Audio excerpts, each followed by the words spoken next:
Mi nombre es Abel y esto es La Cátedra.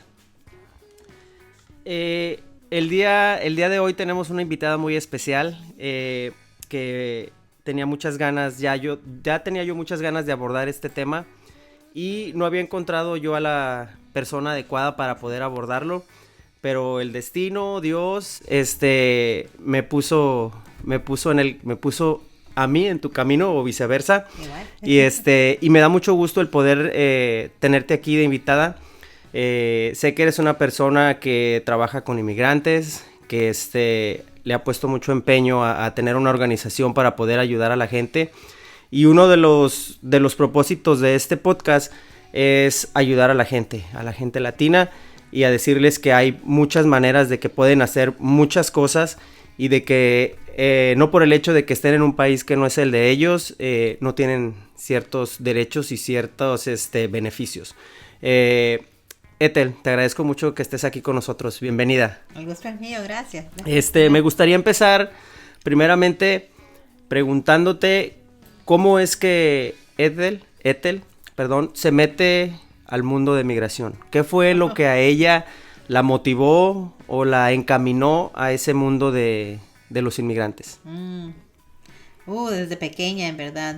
Bueno, yo llegué a este país cuando yo tenía 10 años, del país de El Salvador, durante la Guerra Civil. Y pues desde ese entonces yo llegué pequeña, sola, no acompañada, así como están llegando muchos niños ahorita. Así que eso siempre ha sido mi historia, ¿no? Cada vez que yo encuentro que alguien me pregunta de dónde eres, cuándo llegaste, quiénes son tus papás, dónde están sus papás. Todo eso para mí es tan personal, pero también es mi historia. Es lo que yo he vivido, es lo único que conozco. Y pues en 2016, yo ya era parte de un grupo de padres unidos en la escuela donde estaba mi hijo, en Melrose. Y cuando sucedió eso de que estaba Trump para ser presidente, en las conversaciones que comenzamos a tener en las mesas allí de la escuela, muchas personas estaban muy preocupadas, muchas personas se escondieron, comenzaron a faltar mucho los niños a las escuelas, los padres también ya no venían a las juntas. Entonces para mí vi una manera de que no solo cuando hablamos de inmigración es solo cuando estás llegando o que eres recién llegado, sino que personas que están aquí por muchos años, que tienen el mismo miedo y van pasando por el mismo trámite, pero para darles aliento, para darles apoyo, para decirles no están solos, estamos todos juntos. Lo mejor que podemos hacer es armarnos de conocimiento, conocer nuestros derechos humanos, conocer qué beneficios hay, si hay beneficios que podemos aplicar para ellos, cómo ayudarnos mutuamente, cómo seguir armando comunidad. Y si yo aprendo algo o yo beneficio de algo, me gusta pasárselo a otra persona. Que otra persona también, y esa persona a otra, y otra persona a otra. Así es como se hace la comunidad, sí. Así es como nos vamos a poder ayudar. Apoyar. Quiero resaltar dos cosas que dijiste. La primera es, cuando llegaste tú, tenías 10 años. ¿Esto fue más o menos en qué año cuando tú llegaste? En el 86. En el 86. A Los Ángeles. Quiero resaltarlo porque mencionaste algo que dijiste desde entonces ya había niños, jóvenes, adolescentes inmigrando a este país. A veces no nos damos cuenta, o mucha gente no se da cuenta de que o apenas lo empezamos a ver en noticias o ahora con redes sociales, que es más fácil que te enteres de ciertas cosas para la gente que no nos gusta ver noticias como yo. De todos modos, de alguna u otra manera nos enteramos de situaciones, nos enteramos de gente que viene, especialmente menores. Entonces esto no es algo nuevo, esto es algo que ya viene de hace mucho, mucho tiempo atrás. Sí, y es lo que no ha cambiado. Y desafortunadamente no va a cambiar, porque los países de donde venimos, mucha de la economía no ha cambiado. No ha cambiado. El gobierno no ha cambiado. Los derechos humanos en nuestros países tampoco han cambiado. Entonces eso siempre va a traer. Sí, de aquí a 10 años, de aquí a 20 años van a venir menores de edad. En orden para que cambie, pues tiene que haber un cambio de los países de donde venimos. Y desgraciadamente de los países donde venimos son países donde ver ese cambio está muy lejos. Sí. Y la otra parte que quería resaltar, que es muy importante, fue la parte que dijiste que tenemos que informarnos, tenemos que educarnos.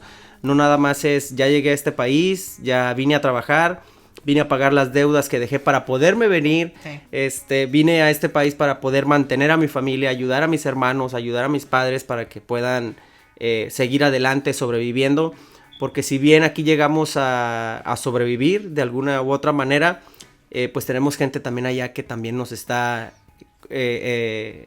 esperando nuestro apoyo y nuestra ayuda. Que hasta dependen de nosotros muchas veces. Me llama mucho la atención y la verdad es un orgullo tenerte aquí. Y más al saber que tienen una organización sin lucros, que es importante resaltar.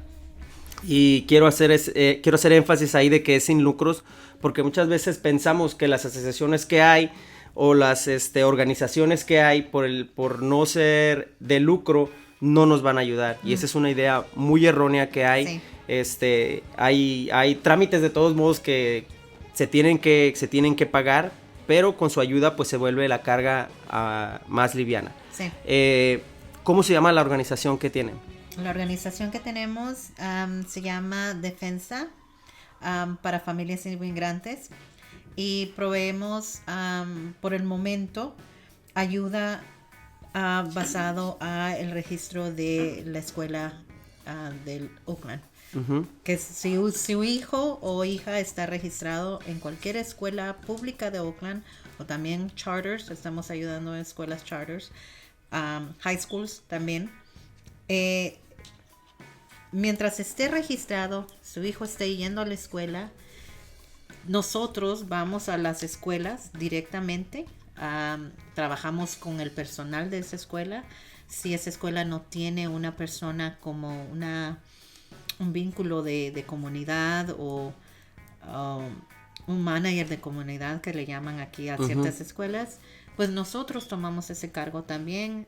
Trabajamos directamente con la directora, con la secretaria, tal vez con una mamá que tiene un hijo ahí, dice, ¿sabes qué? Esta otra mamá también tiene necesidad y ya esa mamá le pide a otra mamá. Entonces, poquito a poquito nosotros vamos, les damos instrucciones de cómo leer sus documentos, les ayudamos a traducir documentos, a veces les ayudamos a acompañarlos a sus cortes, a sus citas de corte. Hemos ayudado por casi todos estos 2 años que estamos directamente con las escuelas, hemos quitado grilletes. Porque hay personas que desde el 2018 todavía tenían grillete hace como 3 meses. ¿El grillete es para es como el brazalete que les ponen en el tobillo? En el tobillo para monetizar dónde están. Y vamos también a eso que si se mueven, si se van a otro domicilio, les ayudamos a cambiar su hacer dirección, el cambio de domicilio. Hacer esos cambios de corte. Si se han venido de Los Ángeles a Oakland, ese corte todavía está en Los Ángeles y si se tienen que presentar y no llegan a su corte, hay que cambiar todas hay que mantener al día la documentación de dónde vivimos. Es importante para cualquier trámite. Súper importante porque eso a veces los perjudica aún más, porque cuando ya los ponen en orden de deportación es más difícil tratar de ayudarte con solo llenar la aplicación de asilo o la aplicación de trabajo. Te pueden hasta negar eso si estás en ese estatus. En ese estatus de no saber exactamente dónde físicamente estás.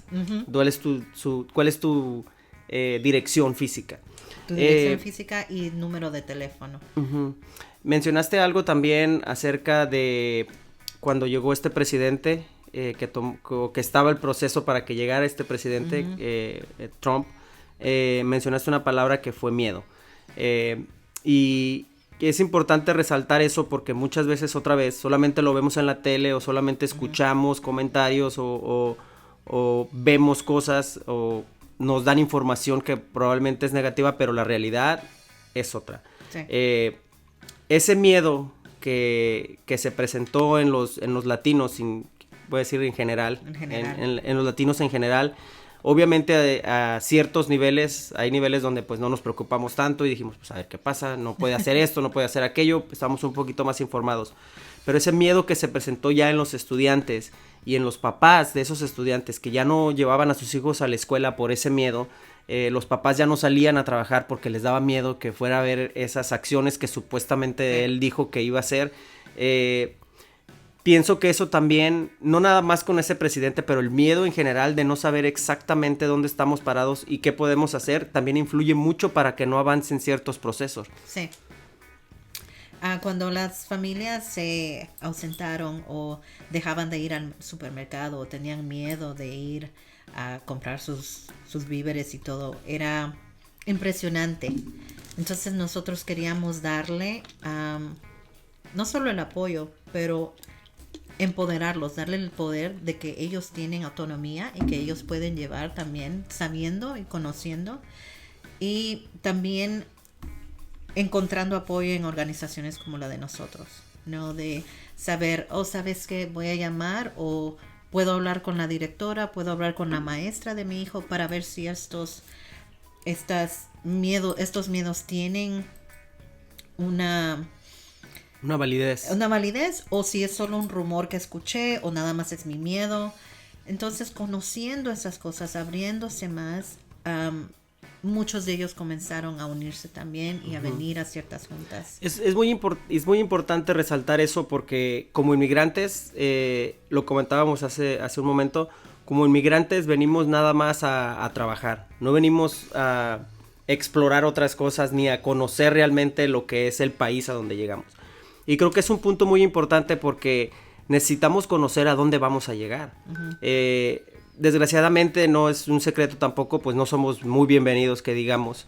Llegamos a un país donde la diferencia de estatura es mucha, el color de piel es otro, el idioma es otro, las reglas son muy diferentes y muchas veces creemos que las reglas que teníamos en nuestros países son las mismas reglas de aquí y son completamente diferentes. No podemos hacer ciertas cosas que allá hacíamos porque aquí tienen otras consecuencias. Sí. Entonces el no saber realmente a qué nos estamos enfrentando, creo yo que es uno de nuestros enemigos como inmigrantes, el no saber y no investigar dónde estamos parados. Sí.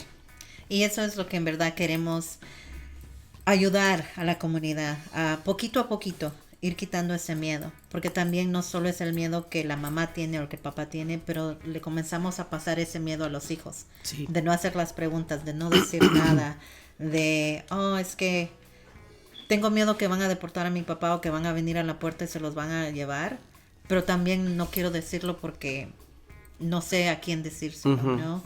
Entonces, lo que nosotros hicimos con nuestra organización es dar esa puerta abierta con confianza, como un abrazo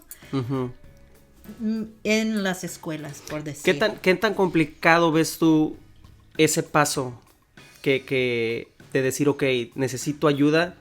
Me están ofreciendo esta ayuda en la escuela de mi hijo, me llegó esta información por medio de mi hijo que va a haber un taller informativo para, no sé, presentar una feria de trabajo o poder llenar el examen para la licencia de conducir.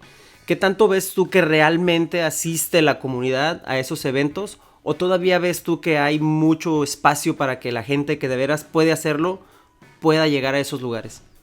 Sí, antes de COVID llegaba más la gente y había más convivencia, había mucha comunidad. Llegaban al café con leche, en pan en la mañana que hacíamos y que estábamos ahí en la mesita y había más confianza. Después de COVID como que se separó mucho la gente y ahora no saben cómo regresar a ese punto, ¿no? De confianza. Y pues a veces, como dije antes, podemos traerte toda la información, podemos traerte todo al pie de tu puerta de tu casa, pero si no lo usas o si no lo utilizas o no lo aprovechas, entonces no podemos ayudarte aparte de eso, ¿no? para nosotros vamos a las escuelas porque sabemos que ahí es donde llegan más los papás, se unen más, cotorrean entre ellos mismos. Uh-huh. Y en vez de solo estar cotorreando y tal vez a pasarse una información que tal vez no es. Una información errónea. Errónea, que vieron en Facebook que estaban haciendo redadas, al venir y de verdad conocer qué es lo que está pasando, qué derechos hay, qué límites hay a ciertas leyes, que te perjudica a ti viniendo de un país pero no de otro. Uh-huh. ¿Me entiendes? Cuando comenzamos a hablar de inmigración, hay muchos inmigrantes, están de China, de Afganistán, de Israel, uh-huh. pero en lo latino a veces se ¿cómo se dice? Como que se entretienen mucho o se les va el avión, por decir, uh-huh. y a veces pierden mucho de eso. Como que se confían mucho de que, bueno, ya llegué, uh-huh. ya aquí no... Pienso que y también lo comentábamos hace un momento, pienso que el latino en general viene con la idea de que si paso, ya la hice, ya, ese es como el primer como el primer logro, uh-huh. sin saber que es el principio, sí. No es que ya, un proceso exactamente, largo. No es solamente llegar, uh-huh. O sea, ya llegaste, ese es nada más el primer paso que vas a dar, es un logro muy pequeño, por uh-huh. no decir que no se ha logrado nada, pero es un logro muy pequeño. Después de ahí hay que hacer otras cosas, hay que informarnos, y lo he comentado muchas veces yo en otros podcasts, donde desgraciadamente no tenemos la información necesaria, porque tampoco preguntamos, no tenemos la información necesaria que nos puede abrir otras puertas. Eso. Ya estamos en otro país donde pues es complicado de entrada y nos enfrascamos nosotros mismos en cierto tipo de trabajos o en ciertas actividades para no decir, hey, aquí estoy, sí. Para no decir, hey, para no llamar la atención, sí. Y al no quererla llamar la atención, nosotros mismos nos estamos escondiendo y nos estamos otra vez enfrascando en algo donde en realidad no es así. Sí. Somos inmigrantes, somos gente que venimos de otro lado, venimos otra vez con la mentalidad de trabajar. Sí. Ese sería el segundo, cuando llegas y te ponen a trabajar, órale, a trabajar en lo que sea, pero el chiste es que ya empieces porque hay que pagar el montón de deudas, tienes que pagar lo que ya gastaste para venir, tienes que pagar todo lo que dejaste allá pendiente, sí. Tienes que ayudar a tu familia, de repente te van a salir parientes por todos lados porque ya llegaste y también quieres que les mandes. Entonces es un proceso donde tenemos que entender que es un proceso muy lento. Sí. Y si no hacemos nada al respecto de ese proceso, se nos va a hacer todavía más lento complicado. Y más largo. Ajá. ¿Cómo ves tú ese lado de cuando entramos a un proceso, pero no lo seguimos? Hay mucha gente que se queda a la mitad. Sí, y desafortunadamente eso no te ayuda, porque como dijimos, va a pasar 2 años que estés trabajando, pero en esos 2 años también hubieras podido aplicar para el asilo. Mucha gente no sabe que cuando llegan tienen un plazo de 1 año. De la fecha que llegaron al año, tienen que ya haber aplicado para asilo, meter la aplicación. Uh-huh. Si no lo hacen, también eso perjudica tu habilidad de poderlo obtener uh-huh. algún día. En ese lapso de 1 año, ¿hay ciertos requisitos para poder aplicar para ese asilo político? Por ejemplo, si pasaste y fuiste detenido y estuviste en estos centros que hay, estos centros de detención, y donde a los 6-7 meses te dejan pasar y entras con el brazalete, o cualquier persona que llegó puede aplicar para ese asilo durante ese año. Eso sí, cuando eres procesado te dan un número A, que es de alien, uh-huh. como que si fuéramos extraterrestres, uh-huh. pero ese es el término que le han dado.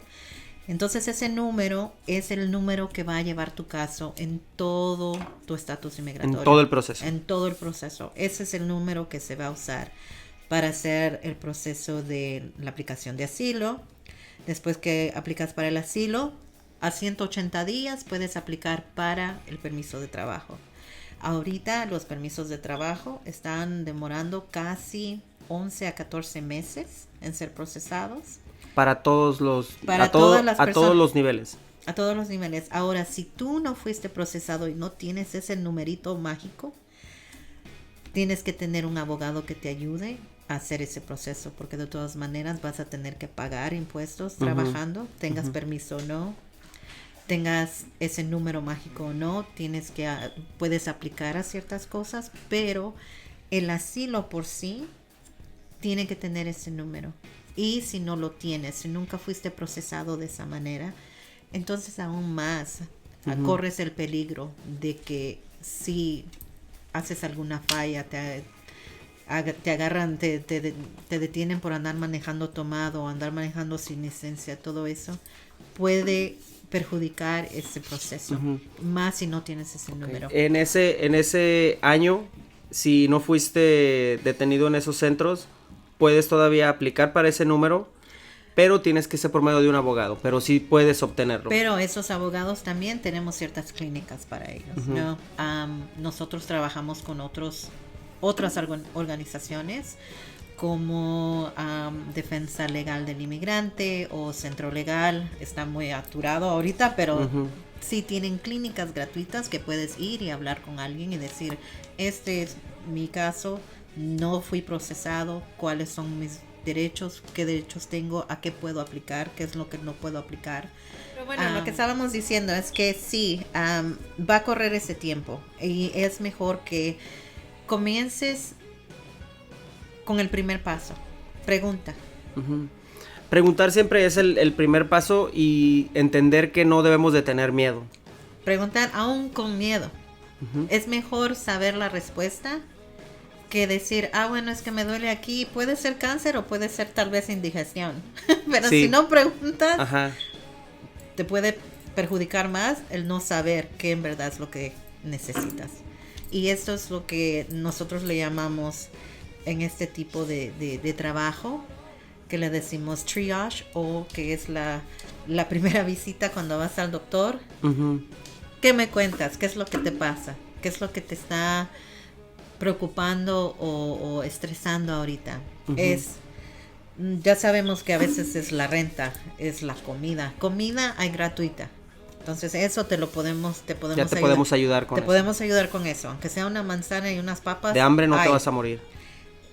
De renta, bueno, eso sí, hay caridades católicas que todavía a veces ayudan a gente a aportar y a pagar cierta cantidad, aunque sea un poquito, para que no los vayan a echar de la casa. Es ayuda. Y a veces la gente no sabe que hay ayuda. Ayuda de organizaciones que tienen abogados reputables, que no te van a hacer chafa, y que si toman tu caso, te van a ayudar hasta el fin del caso, ¿no? Ellos te van a acompañar a tus citas. Te van a seguir te van a llevar en el proceso adecuado. Te van a llevar en el proceso. Y aunque ese proceso, porque demora años a veces, saben que esa cuota te vas a pagar mensualmente, síguela pagando. Aunque digas, ya pasó 1 año y medio y no ha salido ni el permiso. Es que el permiso de trabajo apenas está demorando eso en solo llenar la solicitud. ¿Cuánto tiempo tarda un permiso de trabajo? Después de que metes tu aplicación. Ahorita estoy viendo. Perdón, déjame corregir ese statement que hice. Porque a veces pensamos que porque ya empezamos el proceso con el abogado, ahí empieza el proceso para recibir el permiso, pero en realidad empieza el proceso cuando ya tus documentos llegaron a migración y ellos van a revisar esos documentos. Sí. Entonces tenemos que entender que el proceso, cuando empiezas el proceso, el abogado probablemente te va a decir 2 años, no sé cuánto tiempo sea, ahorita nos dices, pero hay que entender que esos 2 años cuentan hasta que llegaron tus papeles allá, no llegan cuando estás ya platicando con el abogado. No es el día que lo firmas. Exacto. Y que lo mandamos en el correo postal, porque también el correo postal, pues faltan 5 días en que llegue a la oficina, aunque sea de aquí de Oakland a San Francisco, ¿no? Sí. Lo primero que tienes que hacer antes del permiso de trabajo es aplicar para el asilo, y ese es de la fecha cuando llegas a 1 año. Tienes un plazo de 1 año para poder aplicar. Si se te pasa ese año, y digamos pasan 2, 3 años y no ha aplicado al asilo tan siquiera, aplica.